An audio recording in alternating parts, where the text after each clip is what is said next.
Anthony Hanks thought he'd found paradise when his Filipino bride Feliz welcomed him into her family with open arms. He believed he was investing in their future together in the Philippines.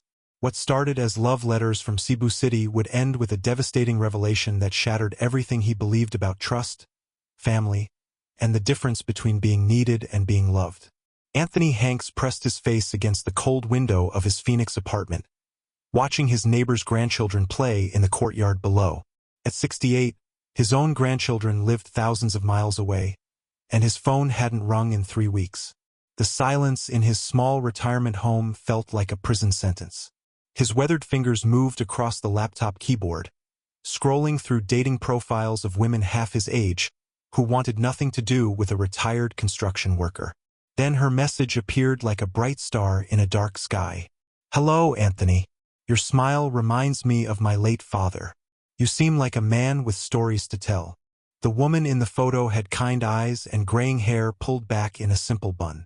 Her name was Feliz de la Cruz, and she lived in a place called Cebu City in the Philippines. Unlike the other women who asked about his income in their first message, Feliz wanted to know about his dreams. "I built houses for 30 years, Anthony typed back, his heart beating faster than it had in months. "Now I'm looking for someone to build a life with." Their first video call lasted until sunrise. Feliz sat in what looked like a small kitchen, morning light streaming through bamboo curtains. She spoke slowly, choosing her English words carefully, telling him about teaching children at a local school and caring for her elderly mother. "In my country, we believe that love grows slowly, like rice in the fields," she said, her voice soft and musical. "American men always seem to be in such a hurry." Anthony found himself laughing for the first time in years.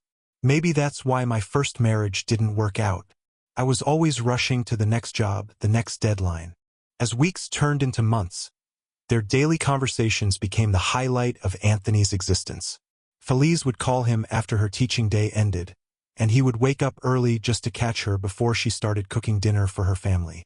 She told him about the chaos of jeepney rides to school, the smell of street food vendors, and the sound of tropical rain on tin roofs. "My mother asks about you every day," Feliz mentioned during one call, adjusting her phone so he could see the small shrine in the corner of her room. "She says any man who makes her daughter smile like this must have a good heart." Anthony began sending small gifts, a package of American chocolates, a photo of the Arizona desert, a simple necklace he found at the local mall. Each gift was met with photos of Feliz wearing the necklace or sharing the chocolates with neighborhood children. But doubt crept in during sleepless nights. Why would a woman like Feliz, who could have any man in her city, want a retired American with creaky knees and gray hair? His ex-wife had left him for a younger man. His own children barely called anymore. "You're overthinking this, old man," he told his reflection in the bathroom mirror. "Maybe she just sees something in you that others don't." The turning point came when Feliz's school closed due to flooding. She called him crying, explaining that without her teaching income, her family couldn't afford her mother's heart medication. "I hate to burden you with our problems," she said, tears streaming down her face on the video call. "I know we haven't met in person yet, but I feel so close to you." Anthony didn't hesitate. He walked to Western Union that same afternoon and sent $500. When Feliz called him back that evening, her joy was infectious. "You saved my mother's life," she whispered. "How can I ever repay such kindness?" "You don't need to repay anything," Anthony replied. "That's what people do for each other when they care." But something changed after that first money transfer. Feliz's family began appearing more often in their video calls. Her sister Carmen would wave shyly from the background. Her mother, Nene Rosa, would insist on blessing Anthony through the screen in broken English. "My family already considers you part of us," Feliz explained one evening. In Filipino culture, when someone helps the family, they become family. Anthony felt a warmth he hadn't experienced since his children were young. Here was a woman who valued his kindness over his bank account, who appreciated his stories instead of judging his age. As their relationship deepened, Feliz began sharing her dreams. She wanted to open a small sari-sari store to help support her community. She dreamed of a house with a garden where she could grow vegetables. Most importantly, she wanted a partner who understood that love meant taking care of each other. "I've been alone for so long," Anthony admitted during one late-night call. "Sometimes I wonder if I remember how to be part of a family." "Love is like riding a bicycle," Feliz replied with a gentle smile. "Once you learn, you never forget. You just need someone to trust you with their heart." The decision to visit the Philippines came naturally. Anthony had vacation money saved up, and Feliz's excitement about showing him her world was contagious. As he booked his flight, a small voice in his head whispered warnings about online scams and foreign women who preyed on lonely American men. But when Feliz sent him a video of her entire neighborhood preparing welcome signs with his name, those doubts evaporated like morning mist. The plane touched down in Cebu just as the sun painted the sky pink and orange. Anthony's shirt was already soaked with sweat before he reached the immigration line, but his heart raced with anticipation rather than anxiety. Somewhere beyond those glass doors, Feliz was waiting for him. The airport buzzed with organized chaos, families reuniting, taxi drivers shouting destinations, and the warm smell of tropical air mixing with jet fuel. Anthony scanned the crowd of faces, suddenly wondering if he would recognize the woman he'd fallen in love with through a computer screen. Then he saw her, and his breath caught in his throat. Feliz stood near the exit barrier, more beautiful than any photo could capture, holding a handmade sign that read, "Welcome home, Anthony," in colorful letters. Her smile could have powered the entire airport. "Anthony!" She rushed toward him as he cleared customs, and her embrace felt like coming home after a lifetime of wandering. She smelled like sampaguita flowers and promises of adventure. "You're really here," she whispered against his chest. "I was so afraid this was all a dream." The jeepney ride to her barangay opened Anthony's eyes to a world he'd only seen in travel documentaries. Vendors sold fresh fruit from wooden carts, children played soccer in narrow streets, and music spilled from every doorway. Feliz pointed out landmarks with the pride of someone showing off a beloved family member. "That's where I buy the best mangoes," she said, squeezing his hand. "And there's the church where I pray for you every Sunday." Her house was smaller than his apartment back home, but it overflowed with warmth and laughter. Nene Rosa, Feliz's mother, greeted him with tears in her eyes and a string of rapid Tagalog that needed no translation. Carmen, Feliz's younger sister, giggled behind her hands but served him fresh coconut juice with careful attention. "They've been preparing for weeks," Feliz explained as neighbors gathered in the small living room to meet the American visitor. "In our culture, welcoming family is the highest honor." That first week passed like a beautiful dream. Feliz took him to Bohol Beach, where they watched the sunset paint the water gold and purple. They visited the Chocolate Hills, where Anthony marveled at the rolling landscape that looked like something from another planet. In bustling Colon Street, the oldest street in the Philippines, they shared halo halo and she taught him basic Tagalog phrases. "Mahal kita" means I love you, she said, her cheeks blushing pink. "But only say it when you really mean it." Anthony found himself falling deeper in love not just with Feliz, but with her entire world. The way vendors remembered her name, how children from her school ran up to hug her on the street, the respect her neighbors showed her. Everything painted a picture of a woman deeply rooted in her community. But he also noticed things that tugged at his heartstrings. The family's refrigerator was nearly empty. Carmen's school uniform had been carefully mended multiple times. Nene Rosa coughed frequently but waved away suggestions about seeing a doctor. "We manage," Feliz said when Anthony gently asked about their struggles. "Filipino families always find a way." During his second week, Anthony met Feliz's extended family at a gathering that seemed to include half the neighborhood. Her uncle Mang Ben worked as a tricycle driver, saving every peso for his daughter's college tuition. Her cousin Aunt Lisa had just lost her job at a factory closure. Her nephew Jojo, barely 16, already worked part-time to help support his siblings. Despite their financial struggles, they treated Anthony like royalty. They cooked elaborate meals they couldn't afford, bought cases of San Miguel beer for his enjoyment, and insisted on taking him to expensive tourist spots. "Please, you don't need to spend your money on me," Anthony protested when Mang Ben wanted to hire a van for a trip to Temple of Leah. "You are family now," Mang Ben replied through Felice's translation. "Family takes care of family." The proposal happened naturally, as if the universe had been steering them toward that moment since their first video call. They were walking along the Malecon waterfront, watching cargo ships drift toward the horizon, when Anthony felt the ring box burning a hole in his pocket. "Feliz," he said, his voice shaking slightly. "I know this might seem fast, but I've never been more certain of anything in my life." When he dropped to one knee on the concrete walkway, a crowd of strangers began cheering before he even opened the ring box. Feliz's tears fell like tropical rain, and her yes was drowned out by applause from dozens of people they'd never met.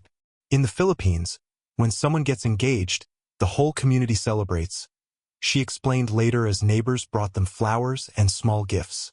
Your happiness becomes everyone's happiness. Planning the wedding became a community project. Feliz's church friends offered to provide flowers from their gardens. Local musicians volunteered to play during the ceremony. Even the neighborhood baker insisted on donating the wedding cake. "I want to pay for everything," Anthony insisted, overwhelmed by their generosity. "It's the least I can do." "If you insist on paying, at least let us organize," Feliz replied. "Filipino weddings are complicated, but we know how to make them beautiful." As wedding preparations accelerated, Anthony began to understand the true meaning of Filipino hospitality. Every expense was discussed as a family decision. Every vendor was someone's cousin or neighbor. Every detail was handled with the care of people who understood that weddings weren't just about two people, but about two communities joining together. The night before the wedding, Anthony sat on Feliz's small porch, listening to the evening sounds of the barangay children playing, mothers calling their families to dinner, the distant sound of karaoke from a neighbor's celebration. "Are you nervous?" Feliz asked, sitting beside him and taking his weathered hand in her smooth one. "Not nervous," Anthony replied honestly, "just amazed. 6 months ago, I was eating dinner alone every night. Tomorrow, I'll be married to the most wonderful woman I've ever met, surrounded by more family than I knew was possible." The wedding day dawned bright and clear, with just enough clouds to keep the temperature comfortable. As Anthony stood at the altar of the small Catholic church, watching Feliz walk down the aisle in her simple white dress, he felt like the luckiest man in the world. But as he slipped the ring onto her finger and promised to love and protect her family as his own, Anthony had no idea that those same words would soon become the foundation of his destruction. The electricity bill arrived on a Tuesday morning that started like paradise and ended like a nightmare.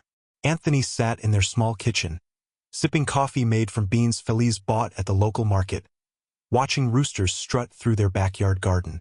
6 months of married life in the Philippines had felt like living inside a postcard, until he opened that yellow envelope. "Mahal, we have a problem," Feliz said, her voice trembling as she set the bill on their bamboo table. The amount was 3 times higher than usual, and Anthony's Social Security check wouldn't arrive for another week.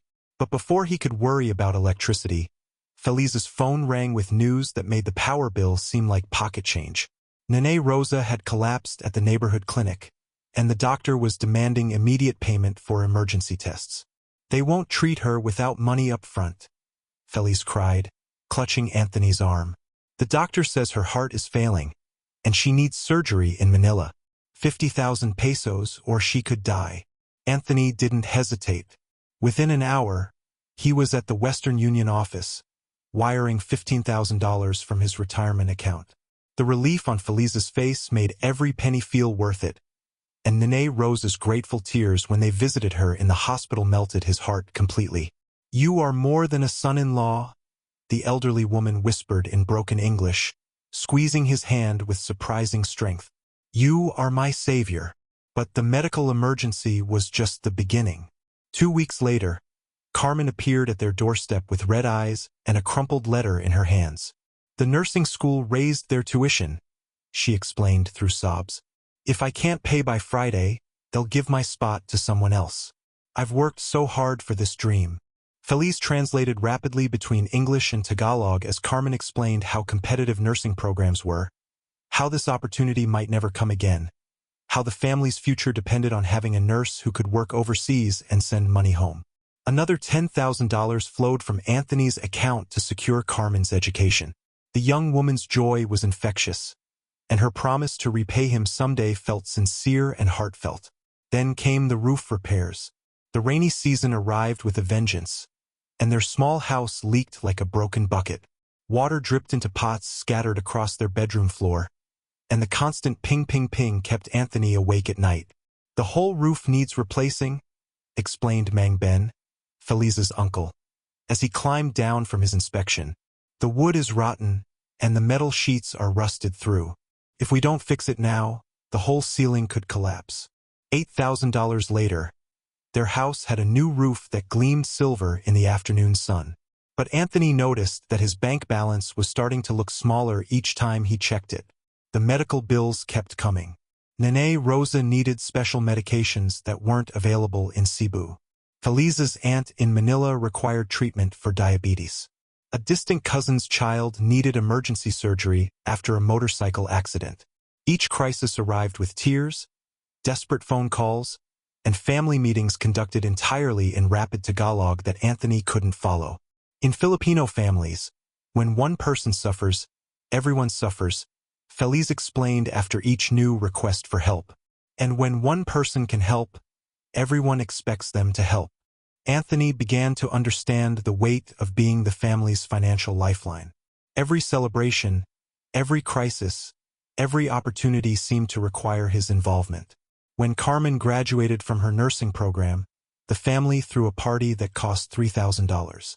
When Feliz's nephew got married, tradition demanded that they contribute to the wedding expenses. "It's an investment in our relationships," Feliz assured him as they handed another envelope of cash to yet another family member. In Filipino culture, generosity creates bonds that last forever. But those bonds were becoming expensive. Anthony started calculating his spending during sleepless nights, listening to tropical rain drum against their new roof.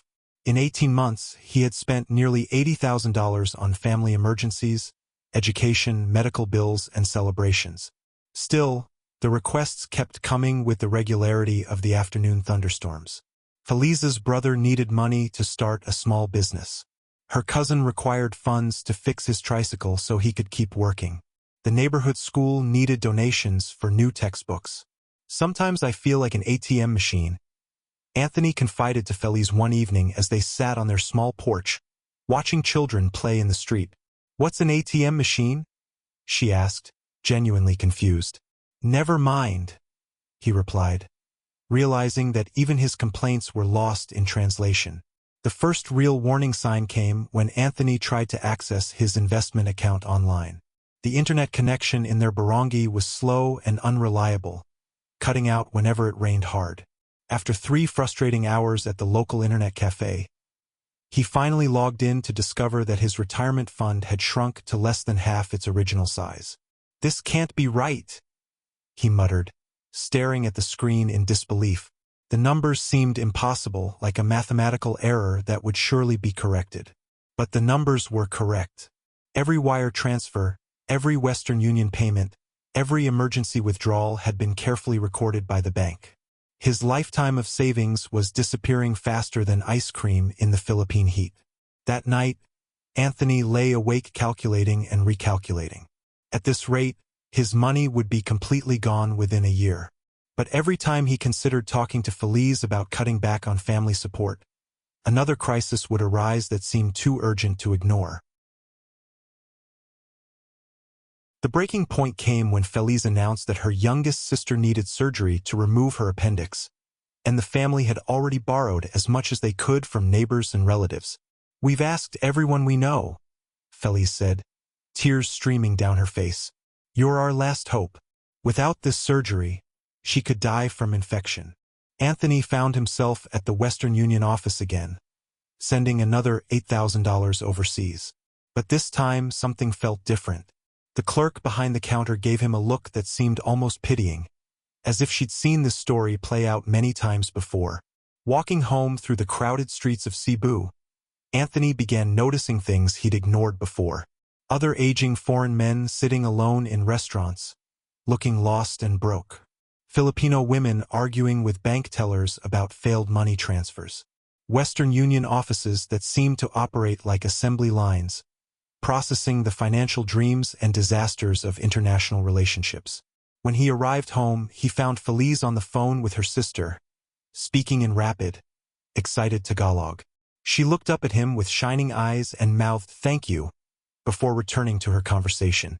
But for the first time since arriving in the Philippines, Anthony didn't feel like a hero. He felt like a man standing on the edge of a cliff, looking down at a very long fall. The internet cafe smelled like instant coffee and broken dreams when Anthony finally gathered the courage to check his bank accounts on a sweltering Thursday morning. His hands shook as he typed in his password, and what he saw on the screen made his vision blur with panic and disbelief. $340,000. Gone. His entire life savings reduced to a number that wouldn't cover a month's rent back in Phoenix. The teenagers around him played online games and laughed at videos, completely unaware that a man's entire future had just crumbled in the chair next to them. Anthony stared at the screen until his eyes burned, hoping the numbers would somehow rearrange themselves into something that made sense. He stumbled out of the cafe and into the blazing afternoon heat, his chest tight and his breathing shallow. Cars honked, vendors shouted, and life continued its chaotic dance around him while his world fell apart in slow motion. At home, Feliz was in the kitchen with Carmen and two women he'd never seen before, all chattering in animated Tagalog while cooking what smelled like a feast. The conversation stopped abruptly when he walked through the door, for pairs of eyes turning toward him with expressions he couldn't read. "Mahal, you look pale," Feliz said, wiping her hands on her apron. "Are you feeling sick from the heat?" "We need to talk," Anthony said, his voice barely above a whisper. "Alone." The kitchen emptied quickly, with Carmen and the strangers finding sudden reasons to visit neighbors. Feliz sat across from him at their small table, her face already showing the worry lines that appeared whenever serious conversations began.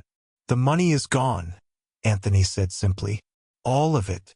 Feliz blinked several times, as if trying to translate words that didn't make sense. "What money, Mahal?" "My retirement fund. My savings. Everything I worked 40 years to build. It's gone." The silence stretched between them like a rope being pulled tighter and tighter. Outside, children played and motorcycles puttered past, but inside their small kitchen, the world had stopped moving. "But we've been careful," Feliz said finally. "We only used money for emergencies." Anthony pulled out a notebook where he'd been tracking their expenses and spread the pages across the table. "Your mother's surgery, $15,000. Carmen's school, $10,000. The roof, $8,000. Your sister's appendix surgery, $8,000. His finger moved down the list like a judge reading a sentence. 47 different emergencies in 18 months. Feliz's face grew paler with each number. "These were all necessary expenses, Mahal. Family obligations. 47 emergencies. Feliz. That's one every 2 weeks for a year and a half." Before she could respond, her phone buzzed with a text message. She glanced at it automatically, and Anthony watched her expression change from confusion to something he'd never seen before: calculation. "Who's texting you?" he asked. "My cousin from Davao," she said, not meeting his eyes. "She knows a nice American man who's looking for a Filipino wife." The words hit Anthony like a physical blow. "What?" Feliz stood up from the table, her posture straightening into something formal and distant. "Anthony, you've been very generous to my family. We're grateful for everything you've done." "Grateful?" The word came out like a strangled laugh. "Feliz, I'm your husband." "Yes, but..." She paused, choosing her words carefully. "What can you offer my family now? You have no money left. No income except your small social security. My family still has needs." Through the kitchen window, Anthony could see Carmen loading suitcases into a tricycle. In the distance, Nene Rosa was arguing with a neighbor, gesturing toward their house with angry hand movements. "How long have you been planning this?" Anthony asked, though part of him already knew the answer. "Planning what?" Feliz replied, but her voice lacked conviction. The emergencies, the constant crises, the timing of every family disaster right after my pension checks arrived. Feliz's mask finally slipped completely. My family has real problems, Anthony. Real needs. We didn't create emergencies. We just knew when to ask for help. The pieces fell into place with sickening clarity. The medical bills he'd never seen receipts for. The school tuition for programs that Carmen had somehow completed in record time. The relatives who needed surgery but were somehow healthy enough to attend family parties just weeks later. The appendix surgery, Anthony said slowly. Was that even real? Feliz looked away. My sister did need surgery. Just not as urgently as we said. And your mother's heart medication? She does have heart problems. But the expensive medication you paid for, the cheaper version works just as well. Anthony felt like he was drowning in revelations. The roof repairs? Carmen's education? Your uncle's tricycle. All real expenses, Feliz said defensively. We never lied about needing the money. We just emphasized the urgency. The full scope of his naivety crashed over him like a tsunami. Every tears-filled phone call, every desperate plea for help, every family meeting conducted in Tagalog he couldn't understand. All of it had been carefully orchestrated to extract maximum sympathy and financial support. You never loved me, Anthony said, though it came out more as a statement than a question. I cared for you, Feliz replied. You're a kind man, Anthony, but love and practicality are different things. My family needed security, and you provided it. And now that the money's gone, the American from Davao owns 3 businesses and just bought a new house in Alabang. He's looking for a wife who understands family obligations. Anthony watched his wife pack her belongings with the efficiency of someone who had done this before. Her movements were quick and purposeful, no hesitation or backward glances. Will you tell him the same stories? Anthony asked. About family emergencies and urgent medical bills? Feliz paused in her packing. He's younger than you, Anthony. Stronger. He can provide for a family for many more years. The brutal honesty was almost refreshing after months of manufactured crises. Anthony sat in their kitchen, surrounded by the life they'd built together, and realized that none of it had ever been real. That night, he lay alone on their bed, listening to Feliz pack in the other room, and faced the most devastating truth of his 68 years. He hadn't been a husband, he'd been a business investment that had finally run dry. The love he thought he'd found had been as carefully constructed as a movie set, beautiful from the front but hollow behind the facade. And now that the money was gone, the performance was over. 6 months after Feliz walked out of his life, Anthony Hanks sat in his modest studio apartment near the University of San Carlos, grading English papers by the soft glow of a desk lamp. The humid evening air drifted through his open window, carrying the familiar sounds of Cebu City, jeepneys rumbling past, vendors calling out their wares, and the distant laughter of children playing in the narrow streets below. His weathered hands moved steadily across the pages, marking corrections with the patience of a man who had finally learned to appreciate small victories. Maria's essay about her dreams of becoming a nurse showed remarkable improvement in her grammar. Carlos had written a touching piece about his father's sacrifice to send him to school. These young Filipinos, hungry for education and opportunity, reminded Anthony daily that worth couldn't be measured in bank account balances. The knock on his door came just as he was finishing the last paper. Anthony glanced at the clock, 9:30 on a Sunday evening. Late for visitors in his quiet neighborhood.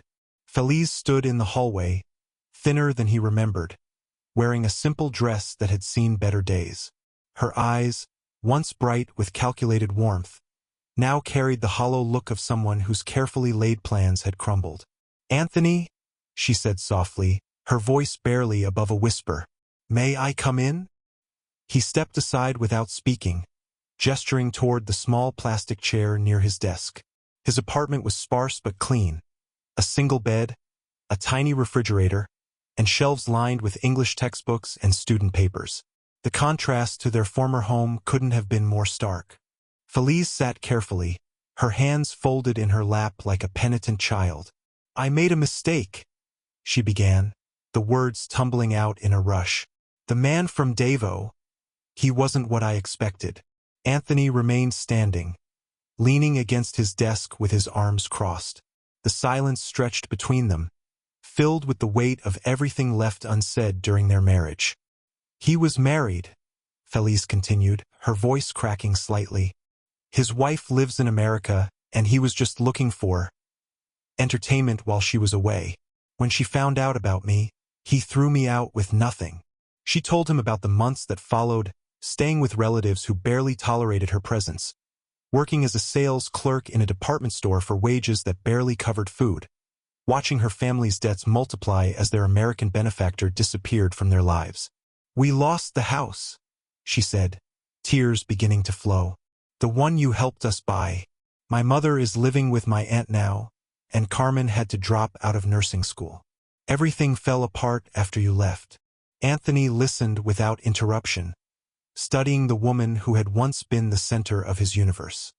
He saw clearly now what he had missed before, the lines of stress around her eyes, the calculated way she presented her problems, the careful timing of every revelation designed to maximize emotional impact. "I was wrong about you," Felice said, looking up at him with desperate eyes. "You're a good man, Anthony. You loved my family like they were your own. I threw away something precious for the promise of something that was never real." "You're right," Anthony said quietly. "I did love your family. I would have given them anything, and I did give them everything. But you didn't want my love, Felice. You wanted my utility." The words came out without anger or bitterness, just the calm clarity of a man who had finally seen through the fog of his own desperation. "I know that now," Felice whispered. "But people can change. I can change. We could start over, rebuild what we had." Anthony walked to his window, looking out at the city lights that sparkled like fallen stars across the darkened landscape. Below, an elderly Filipino man was closing his small sari-sari store, carefully counting the day's modest earnings before pulling down the metal shutters. "What we had was never real," Anthony said, his voice gentle but firm. "It was a beautiful performance, Felice. You played the role of the loving wife and I played the role of the generous provider. But neither of us was being genuine." He turned back to face her, and for the first time since she'd arrived, Felice saw something in his expression that made her hope falter. It wasn't anger or hurt, it was something far more final. "Peace. I spent my whole life believing that love was about what I could provide," Anthony continued. "What I could fix, what I could give, how useful I could be to other people. You didn't create that belief, you just exploited it very skillfully." "Anthony, please dash. I'm not angry with you anymore," he said, cutting her off gently. "I understand now that you were doing what you thought you needed to do to survive, to take care of your family. In your position, facing the same pressures, many people would have made similar choices." He sat down across from her, his movements deliberate and calm. "But understanding your choices doesn't mean I'm willing to repeat my own mistakes." "What mistakes?" Felice asked, though her voice suggested she already knew the answer. "I confused being needed with being valued. I thought that if I could solve everyone's problems, if I could be indispensable, then I would be loved. But real love isn't transactional, Felice. It doesn't come with emergency medical bills and urgent family crises." The truth hung in the air between them like morning mist, clear and inescapable. Felice's tears fell silently now, no longer the carefully timed emotional displays Anthony remembered, but the genuine grief of a woman facing the consequences of her choices. "I do love you," she said, her voice barely audible. "Maybe not the way I should have, but there were moments when it was real." "I believe you," Anthony replied, and meant it. But love without respect, without honesty, without genuine partnership, that's not enough anymore. "I can't save you, Felice. I can't save anyone except myself." He stood and walked to his small kitchen, returning with a glass of water that he offered to her. The simple gesture carried more kindness than all the money he had ever sent to her family. "What will you do now?" she asked, accepting the water with trembling hands. "I'll keep teaching," Anthony said. "I'll write letters to my children in America, real letters. Not the desperate calls of a lonely man trying to prove his worth. I'll build a life here that's modest but honest. And us? There is no us, Feliz. There never really was. But I forgive you, and I hope you can forgive yourself." After she left, Anthony returned to his desk and picked up the last ungraded paper. It was an essay by a student named Joseph about overcoming disappointment. The young man wrote about failing his entrance exam to medical school and learning that setbacks could redirect you toward paths you never knew existed. Anthony smiled as he read the final paragraph.